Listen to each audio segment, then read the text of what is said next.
situation we are given an equation modulus of 3x minus y is equal to 5, and we are required to find out the value of modulus of integer part of x minus integer part of y, where x is an integer which is greater than or less than or equal to x. Now if you look at it, we are given 4 options. We are told that this can be either 1 or 2 or 0 or 3 or 2 or 3. But if you look at the information that is given to us, we are given a possibility of 2 equations. The first equation is that 3x minus y is equal to 5, and the second equation is that 3x minus y is equal to minus 5. And we are required to calculate the value of integer part of x minus integer part of y. Now, without loss of generalization, if you are just trying to find out an example, let us assume for a start that x and y are integers, just to make things easy for us to understand the question. Then what is the value of integer value of x? That will be equal to x, and the value of y will be equal to y. So we are required to calculate the value of modulus of x minus y.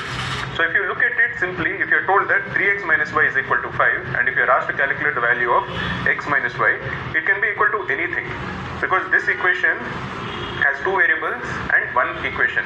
So the number of solutions to this will be any number of cases. So you can't directly say that x minus y will be equal to either 0 or 1 or 2. Just to make things even more clear, based on the given equation 3x minus y is equal to 5, let us give a random number to equal y. Say y is equal to 10.